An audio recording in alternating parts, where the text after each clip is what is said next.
The summer heat of Memphis usually buzzed with life, a vibrant hum of cicadas and far-off music.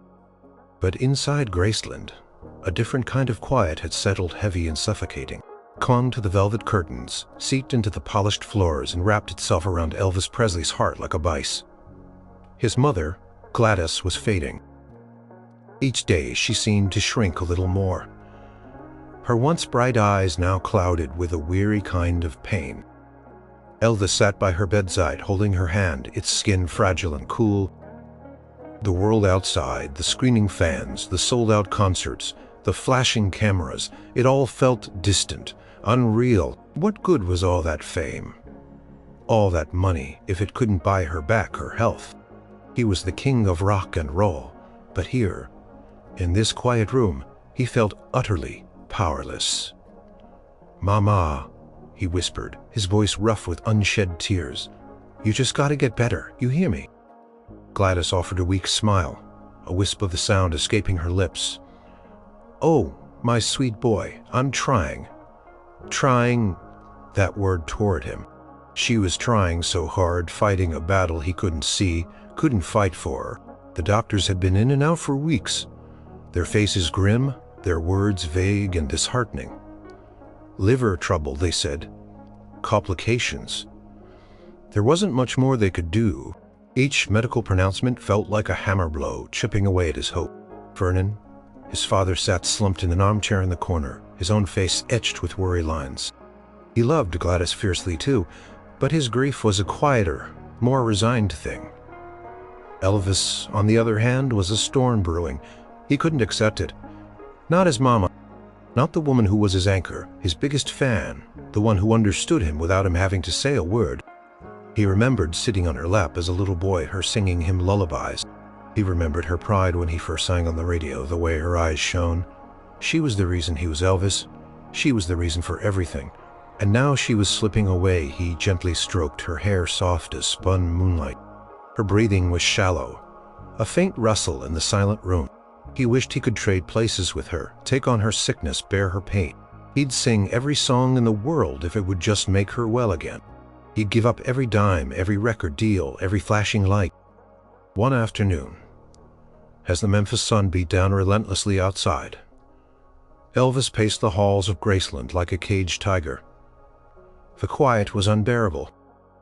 He wandered into his music room, picked up a guitar, but his fingers felt clumsy, the melodies flat.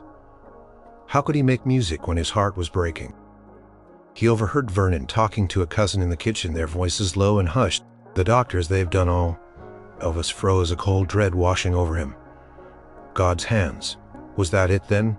Was he just supposed to sit back and watch? He clenched his fists, a fierce defiance rising within him. No, he wouldn't just watch.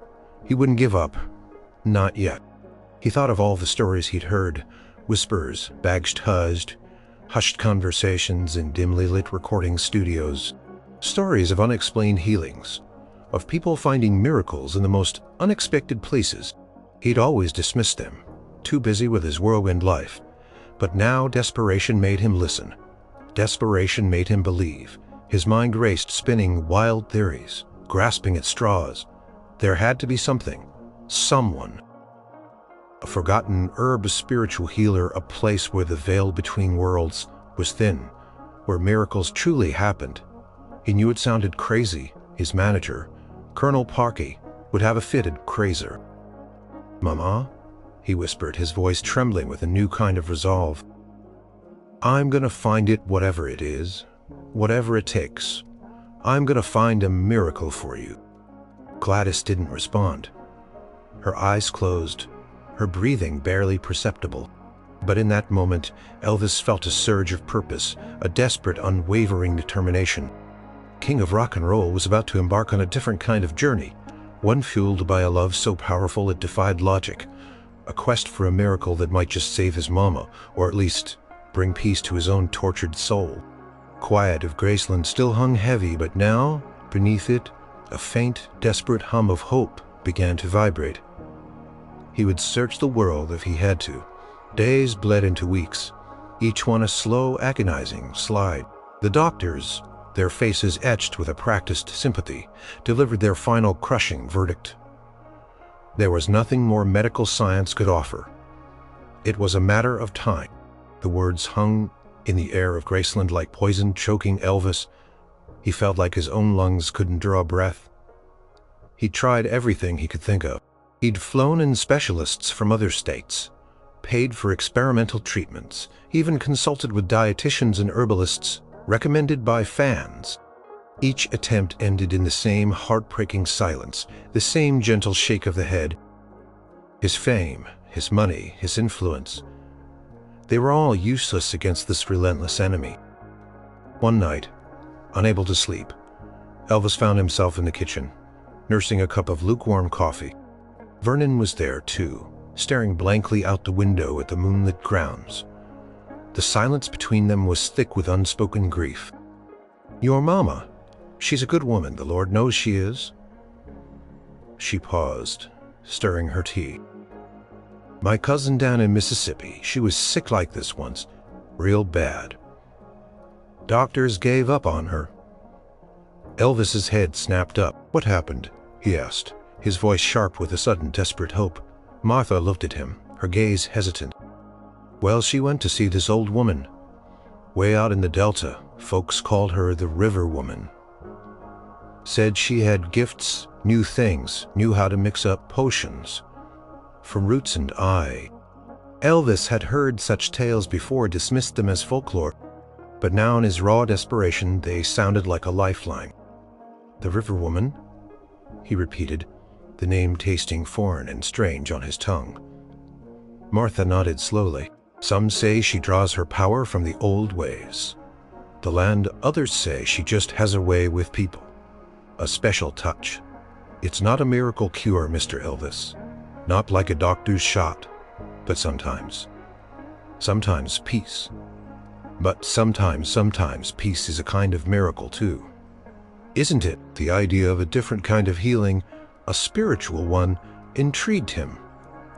What if traditional medicine wasn't the only answer? What if there was something else, something beyond his understanding?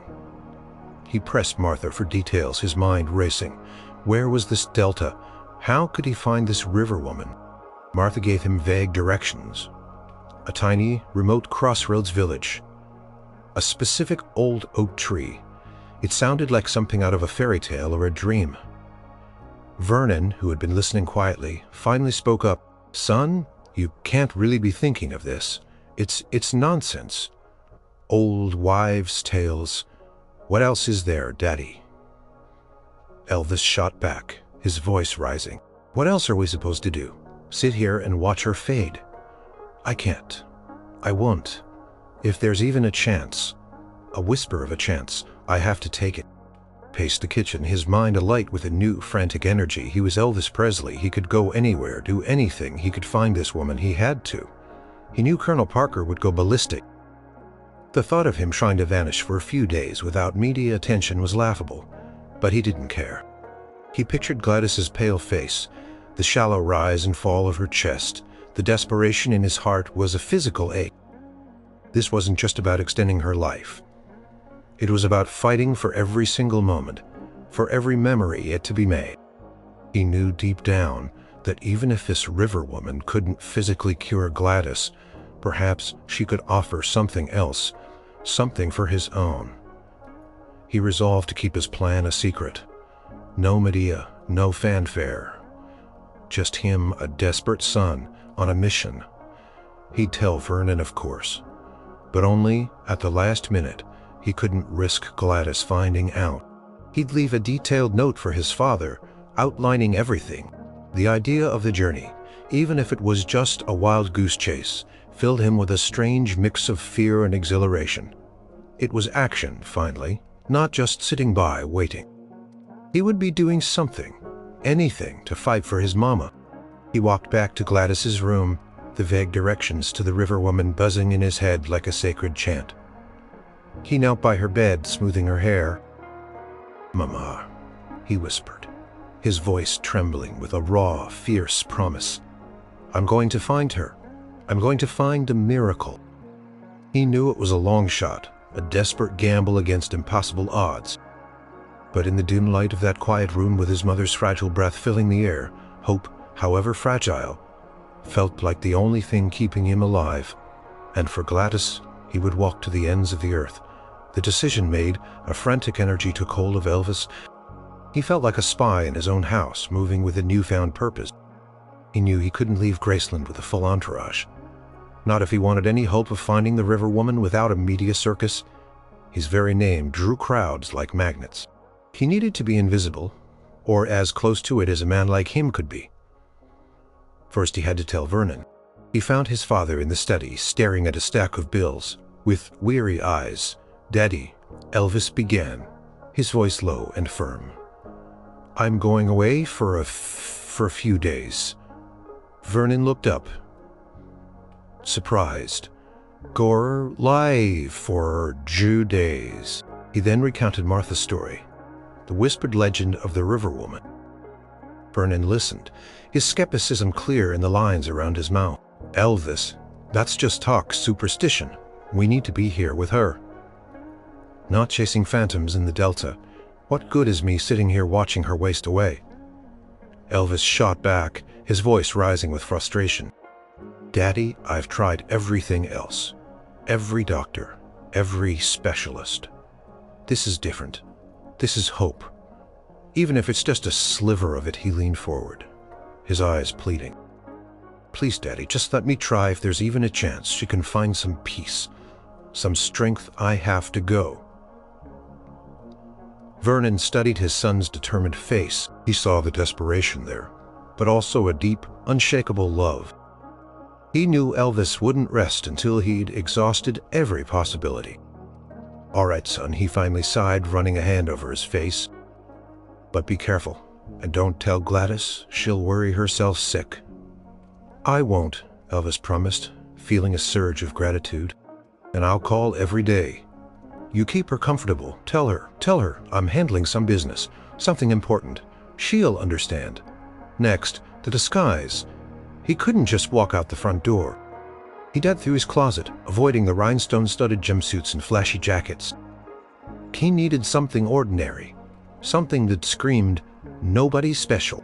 He settled on a simple faded denim jacket, dark jeans, a plain white t-shirt, and a worn baseball cap pulled low over his eyes.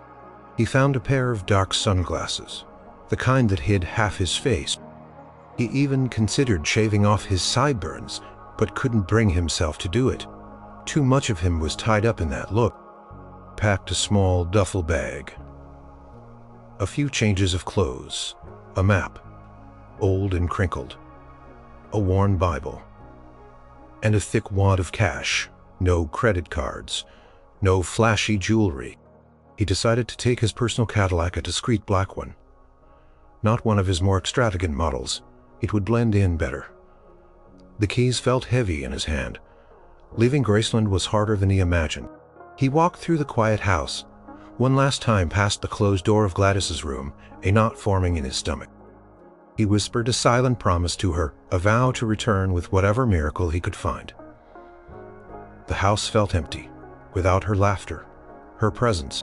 It was just past midnight when he slipped out a side door, unheard by the few remaining staff. The Memphis night air was thick and humid, but Elvis barely noticed. His heart pounded with a mix of fear and resolve. He started the Cadillac, the engine purring softly, a stark contrast to the roar of a concert crowd. As he drove away from the familiar gates of Graceland, he risked a glance in the rearview mirror.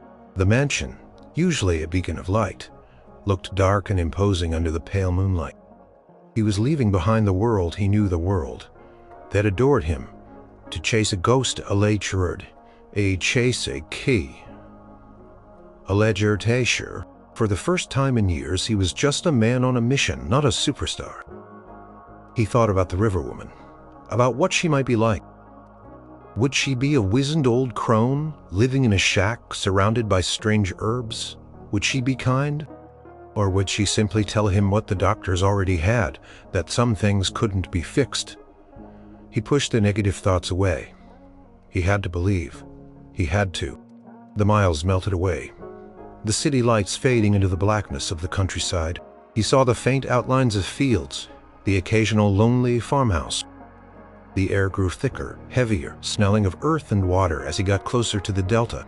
He felt a profound sense of isolation, but also a strange peace. He was doing something, he was fighting. He gripped the steering wheel, his knuckles white. Every mile he put between himself and Graceland felt like a step further into the unknown, a step closer to the possibility of a miracle. He knew the journey wouldn't be easy, but his mother's face was etched in his mind, a constant reminder of why he was doing this. He would brave any obstacle, face any challenge if it meant bringing even a shred of hope back to her. King was on a pilgrimage, not for fame or fortune, but for the purest love he knew. The sun rose, painting the eastern sky in fiery hues of orange and pink as Elvis drove deeper into the Mississippi Delta. The landscape shifted from open fields to dense humid forests, interspersed with cypress swamps, where gnarled trees emerged from the murky water. The air grew heavy with the scent of damp earth and blooming jasmine. Martha's directions were vague, a collection of landmarks and feelings rather than precise turns. He relied on his gut and the occasional signpost pointing towards tiny forgotten towns. He passed weathered shacks nestled among the trees, their porches often adorned with wind chimes made of shells or discarded tin. People sat on rickety chairs watching him pass, their faces unreadable. He felt like an outsider, a city boy in a world governed by different rules, by the slow ancient rhythms of the land. After hours of driving, the paved road eventually gave way to a gravel track, then a rutted dirt path. His Cadillac, usually so sleek and powerful, bounced and groaned. He kept going, the baseball cap pulled low, his sunglasses reflecting the dense foliage. He was looking for an old oak tree, Martha had said, near a bend in a slow-moving river. Finally, after what felt like an eternity, he saw it. Colossal oak, its branches spreading like wise, ancient arms, stood sentinel by a shimmering, slow-moving river. The air here felt different, calmer, infused with a profound sense of age and stillness. He pulled the car to a stop beneath its shade, killed the engine, and stepped out. The silence was startling. No city sounds, no distant traffic, just the rustle of leaves, the hum of insects, and the gentle lapping of the river. He took a deep breath, the scent of fresh water and damp earth filling his lungs. This was it. This was the place. But there was no shack, no sign of the river woman, just the magnificent tree and the winding river. Disappointment, sharp and sudden, pierced through him. Had he come all this way for nothing? Had he chased a fool's errand? He walked closer to the riverbank, peering through the dappled light. He saw a small, handmade wooden boat tied to a tree root, but no one was around. He leaned against the ancient oak, its bark rough beneath his hand. He closed his eyes, frustration building. He'd risked everything, left his mama when she needed him most, and for what a myth. Lost son, a voice rasped, soft as the river's murmur, startling him. Elvis's eyes flew open. Sitting on a root of the oak, almost hidden by the shadows, was an old woman. She was wizened, her skin like crumpled parchment, her eyes deep and knowing, the color of the river itself. She wore a simple homespun dress, and a colorful bandana covered her sparse gray hair. She wasn't holding herbs or performing rituals. She was simply there, as if she had always been. Elvis stammered, his usual smooth confidence completely gone. She smiled, a slow, gentle crinkle around her eyes. Some call me that. Others just call me Alara. What brings a fine young man like yourself so far from the bright lights? Her gaze was direct, unwavering, and Elvis felt an odd sensation, as if she could see straight into his troubled heart. He hesitated. Then the words tumbled out, raw and honest. He told her about Gladys, about the doctor's grim prognosis, about his desperate search for a miracle. He spoke of his love for his mother, his fear, his helplessness. He didn't mention his name, but his anguish was plain for her to see. Alara listened patiently, her eyes never leaving his face. She nodded occasionally, but offered no immediate advice. When he finished, the silence returned, broken only by the soft sounds of the river. "A miracle you seek," she finally said, her voice thoughtful. Many come here seeking such things, but miracles, child, are not always what we imagine. Elvis felt a flicker of impatience. I don't care what it is, as long as it helps her a cure, a way to heal her. Please, can you help? Alara shook her head gently. He wanted a cure, a reversal, a new beginning for Gladys. Not just peace. But Martha's cousin, he began, confused. Martha's cousin found peace. Alara finished for him. She found acceptance, and with that she found strength to live the days she had left fully and without fear, that to some is a miracle. She looked at him with profound compassion. You carry a great burden, child. A deep love and a great fear. The river can speak to that fear if you let it. It can show you that some things are beyond our control, but that doesn't mean we are powerless. It means we learn to find strength in acceptance, in love that never dies. Elvis stared at her. The words stared at her. This wasn't the direct solution he'd hoped for, but there was a deep truth in her words. The air around him still hummed with a quiet power, and a strange calm began to settle over his frantic heart. He hadn't found a cure, but he had found someone who understood his pain, someone who offered not a quick fix, but a different kind of wisdom. Perhaps he thought this was the beginning of the miracle he was truly meant to find. Alara, the river woman, invited Elvis to stay, not in the grand house, but in a small rustic cabin near the riverbank. It was simple, furnished with only the basics, but it was clean and filled with the scent of dried herbs and rich earth.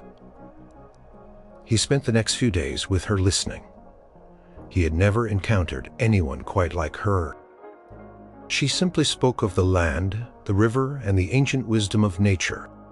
The river flows always, she'd say, her eyes fixed on the shimmering water. It meets obstacles, yes, but it does not stop. It finds a way around or through, or it goes over. It does not fight what is. It flows. Elvis found him a man of action, of grand gestures. This stillness, this acceptance was foreign to him, yet strangely comforting. He told her more about his life, about the pressures of fame, the constant demands. She listened without judgment, offering only soft nods. You give so much of yourself, young man, she observed one afternoon as they sat under the mighty oak. But a river that only gives and never receives will eventually dry up. You must nourish yourself too. He understood she wasn't talking about food or rest, but about his spirit. He realized how little time he had spent, truly reflecting, truly being still, since his rise to stardom. Every moment was a whirlwind, a performance. Here, by the river, he was just a person heartbroken and searching. One day, as they were walking through the dense woods near the river, they came across a small, dilapidated shack. An old man sat on its porch, his face thin and drawn, his clothes threadbare. His eyes held a deep sadness. Old Jeremiah, Alara murmured, her voice filled with gentle pity. His wife passed last winter. He's been lost since. Elvis looked at the man, a pang in his chest. He knew that kind of loss, that soul-deep emptiness. He felt an immediate connection to Jeremiah's pain. Without thinking, Elvis reached into his pocket and pulled out a wad of cash, more than Jeremiah probably saw in a year. Here, he said, extending the money, for food, for anything you need. Jeremiah looked up, his eyes widening in disbelief. He tried to refuse, mumbling about charity, but Elvis pressed the money into his hand. Please, he insisted. It's nothing, just a neighbor helping a neighbor. A genuine smile, fragile but real, broke through Jeremiah's grief-stricken face. God bless you, son, he whispered, his voice thick with emotion. God bless you. Alara watched the exchange, a knowing look in her eyes. Later, as they walked back, she said, You have a good heart, young man, a giving heart. That is a miracle too, isn't it? To ease another's burden, even for a moment. Elvis thought about it. He had wanted to find a miracle to fix his problem. But here, in this quiet place, he was witnessing a different kind of miracle unfold. The simple, profound act of human kindness. He realized that in his desperate search for a grand dramatic healing, he had overlooked the small, quiet miracles that happened all around him. Alara continued to share her wisdom. She spoke of the circle of life, of how everything returns to the earth, nourishes new growth. She didn't shy away from the topic of death, but she spoke of it not as an end but as a transformation, a return to the source. "Your love for your mother, that is what truly matters," she said one evening as the sun dipped below the horizon, painting the river in shades of lavender and gold. "That love is a connection that cannot be broken, not by time, not by distance, not even by what people call death. It is eternal. Cherish that love, young man. It is your greatest gift." Elvis listened, his heart aching, but also feeling a strange sense of comfort. He hadn't found a potion, or a chant, or a magical cure. But he was finding something else. He was finding a way to understand his fear, a way to accept the things he couldn't change. He was learning that a miracle wasn't always a grand spectacle, but sometimes a quiet revelation, a shift in perspective. He thought of Gladys. Lying in her bed at Graceland, he wanted her to live more than anything. But what if the greatest gift he could give her now wasn't a cure but his own peace? What if the miracle was learning to cherish every moment, to be present, to express his love without fear or regret? Alara saw the change in him. The frantic desperation that had been so evident in his eyes when he arrived had softened, replaced by a quiet thoughtfulness. He still carried his pain, but now it was tempered with a growing understanding. "The river always flows home," Alara said, her eyes twinkling. "And so will you, young man. When the time is right, you will know, and you will carry with you more than you left behind." Elvis felt a pull towards home, a strong urge to return to Gladys. He didn't have a magical solution, but he had something else, a new perspective, a quieter strength, and a deeper understanding of love's enduring power. The miracle was not an external force, but an internal shift, a change of heart, and he knew with a growing certainty that this journey was far from over. Alara didn't tell Elvis what to do next. Instead, on his last morning by the river, she simply said, "There's a man in New Orleans, old Benjamin. He knows the ways of the Spirit. Two, not cures, not potions, but he can show you how to find peace within yourself, how to connect with the unseen. Perhaps he has something more to teach you about enduring love." New Orleans. The very name conjured images of bustling streets, jazz music, and a vibrant, mystical energy. It was a stark contrast to the quiet solitude of the Delta. Elvis felt a renewed sense of purpose. He hadn't found a physical cure, but Alara had given him a new lead, a new direction for his spiritual quest. He thanked Alara, a profound sense of gratitude filling him. He handed her a generous sum of money, more than she asked, for insisting it was for her kindness, for the peace she'd helped him find. She accepted it with a serene nod, her eyes twinkling. "The river is always here, child," she said as he got into his car, "and so is the love within you." The drive to New Orleans was long, but Elvis felt strangely lighter. The frantic urgency had been replaced by a quiet determination. He still desperately wanted Gladys to be well, but his understanding of well was beginning to shift. He thought about Alara's words, about love enduring, about peace. When he finally arrived in New Orleans, the city hit him like a jolt. The air was thick with the scent of spices, coffee, and something indefinably old and mystical. The streets were a riot of color, and sound music pouring from every open doorway. He felt a sudden familiar surge of anxiety. How could he remain anonymous here? Pulled his baseball cap lower, adjusted his sunglasses, and tried to blend into the vibrant chaos. He found a small out-of-the-way hotel, paid in cash, and left his car in a discreet garage. Then, relying on Alara's vague directions, he set out on foot. Old Benjamin, she had said, lived in the French Quarter, in a hidden courtyard off a bustling street. Navigating the narrow, winding streets of the French Quarter was an experience in itself. Every building seemed to tell a story. Every alleyway held a secret. passed street musicians, fortune-tellers, and artists painting vibrant canvases.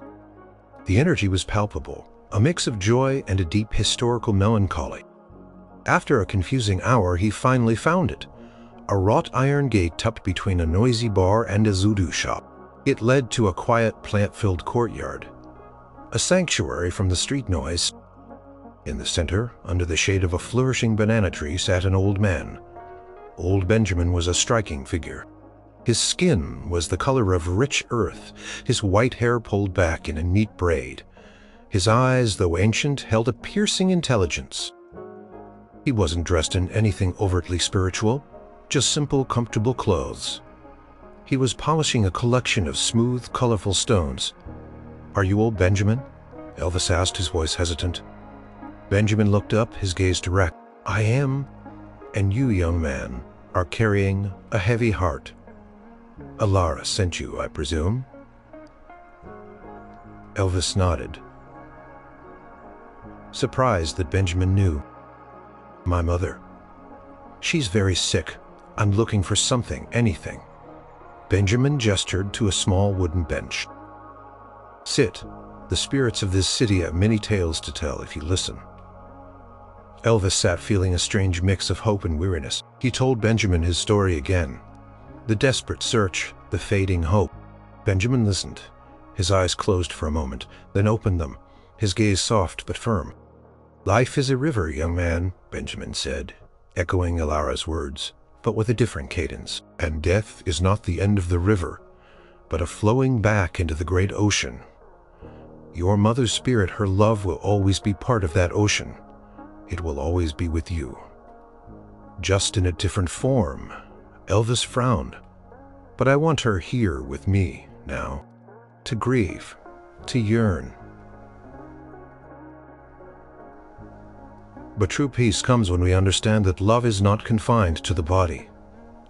It transcends, it transforms. A miracle is not always about restoring what was lost, but about finding beauty and connection in what remains. He picked up a smooth, dark stone. This stone, it was once part of a mighty mountain. Now, it is small, polished, carried by the river. Is it less than it was, or is it simply changed? Still beautiful, still strong in its new form. Elvis felt a profound shift within him. He had been so focused on stopping the flow, on reversing the current, but what if the true miracle was learning to flow with it, to find strength in acceptance, and to understand that love itself was the most enduring force? Benjamin spoke of ancestors, of the invisible thread that connected past, present, and future. He spoke of how their spirits lived on in the memories, the stories, the lessons they left behind. He encouraged Elvis to spend time in quiet reflection, to listen to the sounds of the city, to feel the presence of all those who had lived and loved there before. Elvis spent hours with Benjamin over the next few days, not just listening but talking, pouring out his fears and his love. Benjamin offered no magic potion, no miraculous cure, but he offered a profound sense of understanding, a different lens through which to view life, death, and enduring love. And in the heart of that bustling, echoing city, Elvis felt a deeper peace than he had known in a very long time. Days turned into a blur of quiet conversations with old Benjamin. Elvis absorbed his words like a thirsty sponge. He learned about the interconnectedness of all things, about the spiritual essence that permeated life, and about the natural cycle of creation and dissolution. Benjamin emphasized that pain and loss were as much a part of the journey as joy and triumph. "You seek a miracle to change fate," Benjamin had told him one afternoon as they watched the sunlight filter through the courtyard's lush leaves. "But sometimes the greatest miracle is finding strength within fate, finding peace in what cannot be changed." Elvis had argued, pleaded, his voice cracking with emotion. "But she's my mama. How can I just accept her leaving?" Benjamin had placed a gentle hand on his arm. "Acceptance is not surrender, young one. It is understanding. It is releasing the fight against what is inevitable, so you may fully embrace what is true, the everlasting love between a mother and her son. Like wave that does not die. It transforms, like water to mist. like seed to tree. He spoke of meditation, not as a mystical ritual, but as a practice of stillness, of listening to one's own heart. Elvis, restless by nature, found it challenging at first. But slowly, as he sat in the quiet courtyard, listening to the distant sounds of the city, he began to feel a deep, calming presence within himself. He visualized Gladys, not sick and fading, but vibrant and smiling, full of life as she used to be. He focused on the love, pure and unconditional, that flowed between them. He realized then what the miracle was truly becoming. It wasn't about reversing the natural order, it was about finding peace within the natural order. It was about changing his own perspective, not changing reality. The greatest miracle was the profound love he carried for his mother, and the strength he found to face what lay ahead, not with despair, but with a heart full of gratitude for every moment they had shared. One evening, as dusk painted the New Orleans sky in hues of deep purple and gold, Elvis had a profound realization. He saw his mother's journey not as a tragedy to be avoided, but as a part of her path. And his own journey, chasing this elusive miracle, had brought him face to face with the deepest truths of his own heart. He wasn't seeking a cure for Gladys anymore. He was seeking peace for them both. He stood up, feeling a lightness he hadn't experienced in weeks. "Benjamin," he said, his voice firm, filled with a new kind of resolve. "I understand. I think I finally understand." Benjamin smiled, his wise eyes twinkling. "The heart knows the truth, young one, even when the mind resists." "I need to go home," Elvis declared. "I need to be with her, not to fight death, but to cherish life, to tell her everything, to hold her, to let her know how much I love her without fear." Benjamin nodded, his smile widening.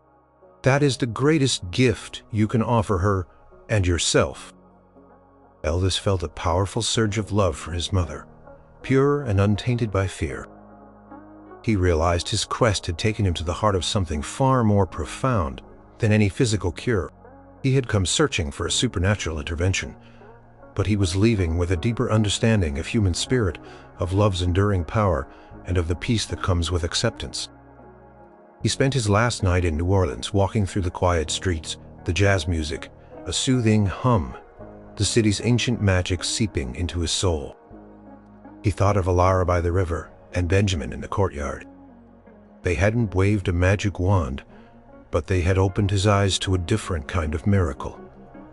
The unseen miracle of inner peace, of boundless love, and of the strength found in embracing life's full spectrum, joy and sorrow intertwined. He bought a small polished stone from a street vendor, a smooth blue-gray one, like the color of the river and the quiet of the night. He would carry it with him, a reminder of the journey and the lessons learned. The decision to go home filled him with both a bittersweet ache and a profound sense of purpose. He wasn't returning with a cure in his hand, but he was returning with a changed heart. He knew that Gladys's time might be short, but he would make every remaining moment count. He would fill them with love, with presence, and with a peace he had found on his journey. The miracle wasn't in healing her body, but in healing his own spirit, so he could be fully present for her, for their last precious moments together. The drive back to Memphis was entirely different from the frantic journey south. Elvis didn't speed, didn't feel the desperate urge to cover ground as quickly as possible. Instead, he drove slowly, letting the miles unfold before him, savoring the quiet of the car. The landscape, once a blur of green and brown, now seemed vibrant, alive with subtle nuances. He saw beauty in the roadside wildflowers, in the way the sunlight filtered through the trees in the vast open sky. His duffel bag lay on the passenger seat, not holding a miraculous potion, but containing the small, smooth stone, a tangible reminder of the wisdom he had gained. He thought of Alara, her ancient eyes reflecting the river's calm. He thought of Benjamin, his voice resonating with tales of enduring spirits. They hadn't given him a magic bullet, but they had given him something far more precious: peace. The frantic energy that had consumed him for weeks was gone, replaced by a quiet strength. The gnawing fear about Gladys was still there, a dull ache in his chest, but it was no longer paralyzing. It was tempered by acceptance, By the understanding that love transcended physical presence, he realized that true courage wasn't about fighting against the inevitable, but about facing it with an open heart. He reflected on his encounters, the wise words, the simple kindness of the people he'd met, old Jeremiah's genuine smile. He had stepped out of his world of fame and bright lights and into a world of genuine human connection, of profound, unadorned truth. He had found humility. He had found a deeper understanding of himself and the world around him. The fame, the records, the screaming fans, they still felt important, a part of his life, but they no longer felt like the entire world. His mother, her love, her very presence in his life was everything. He finally understood that the greatest treasure he possessed wasn't his wealth or his talent, but the love he shared with his family. He thought about what he would tell Gladys.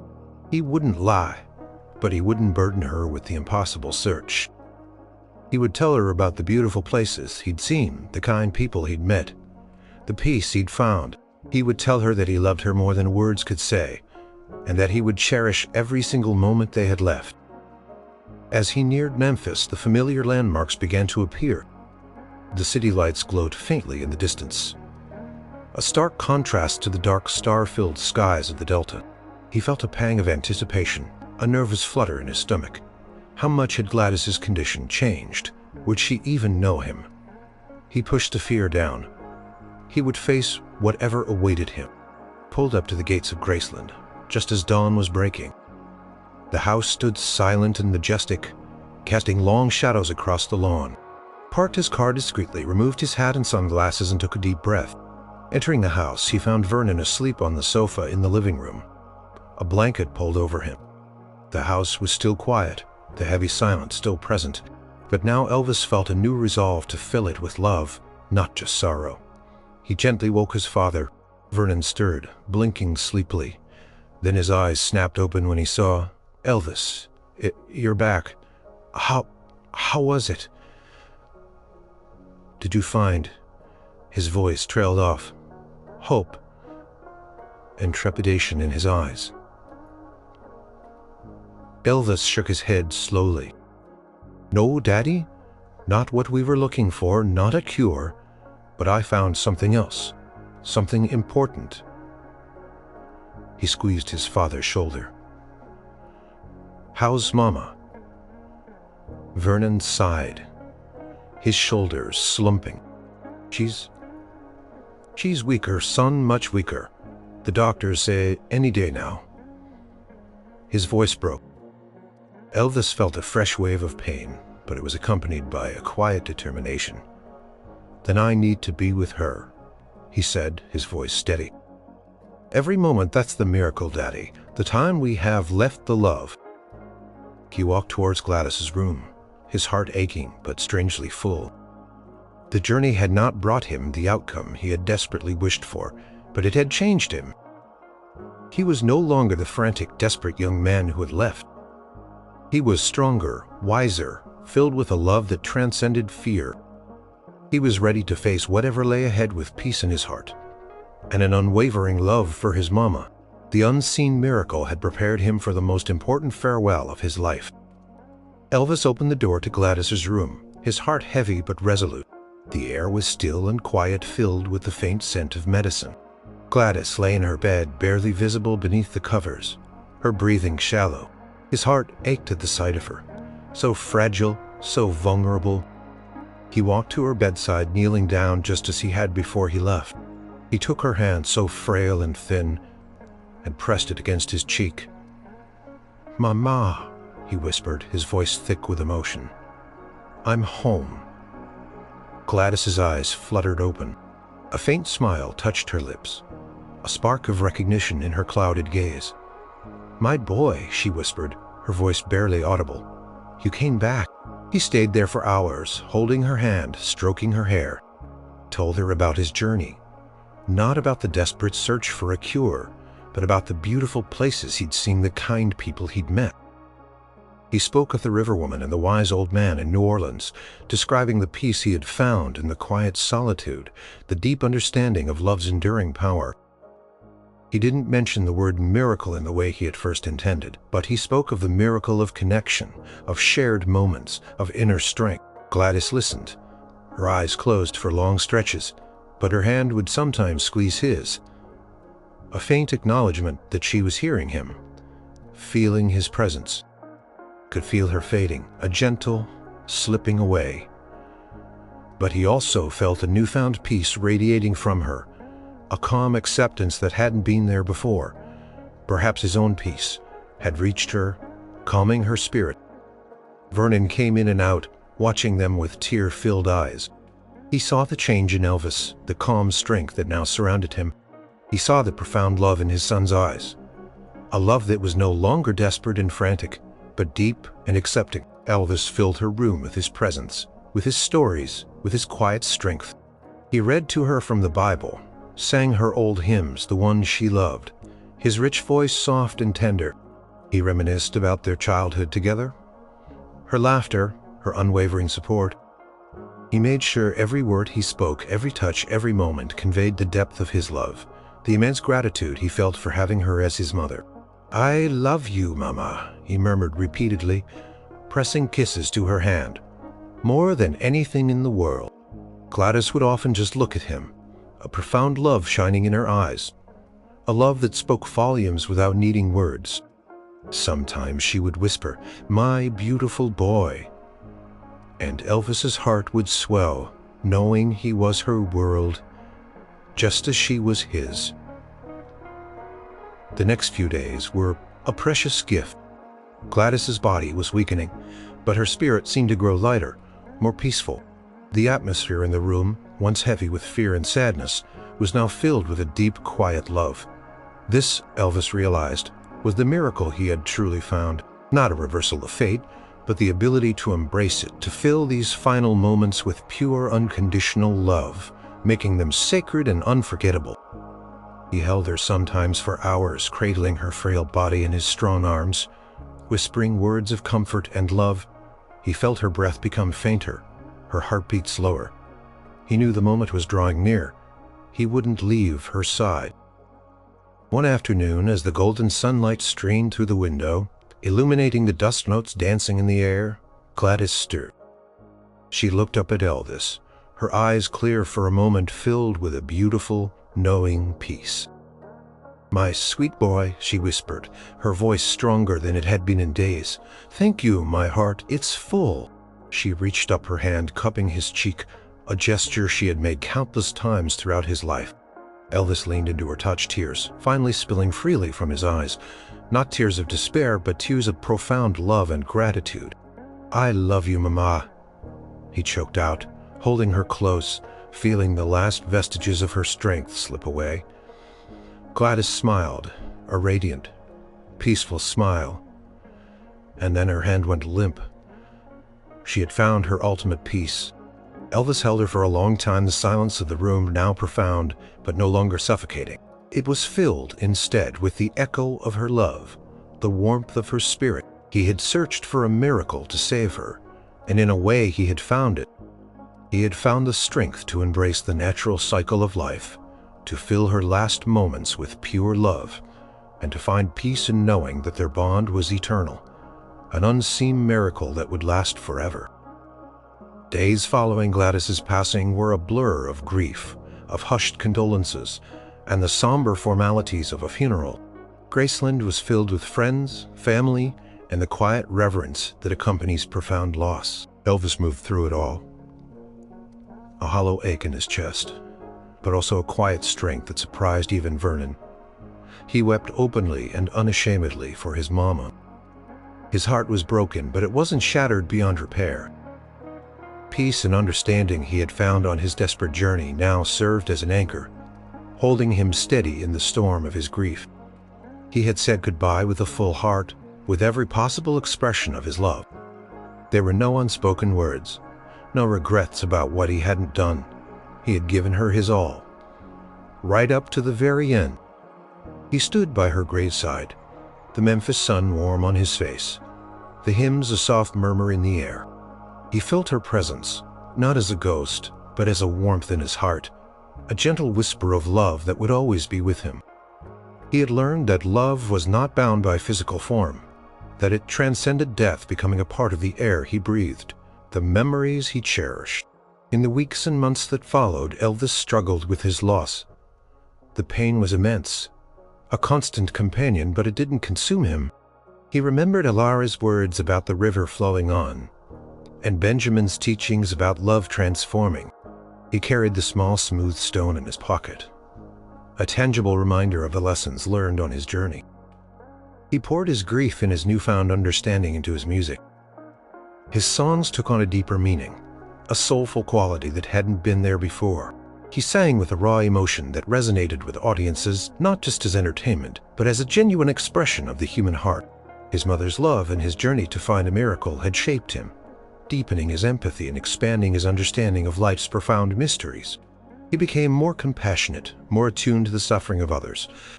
He knew what it felt like to be utterly helpless, to desperately seek a solution where none seemed to exist.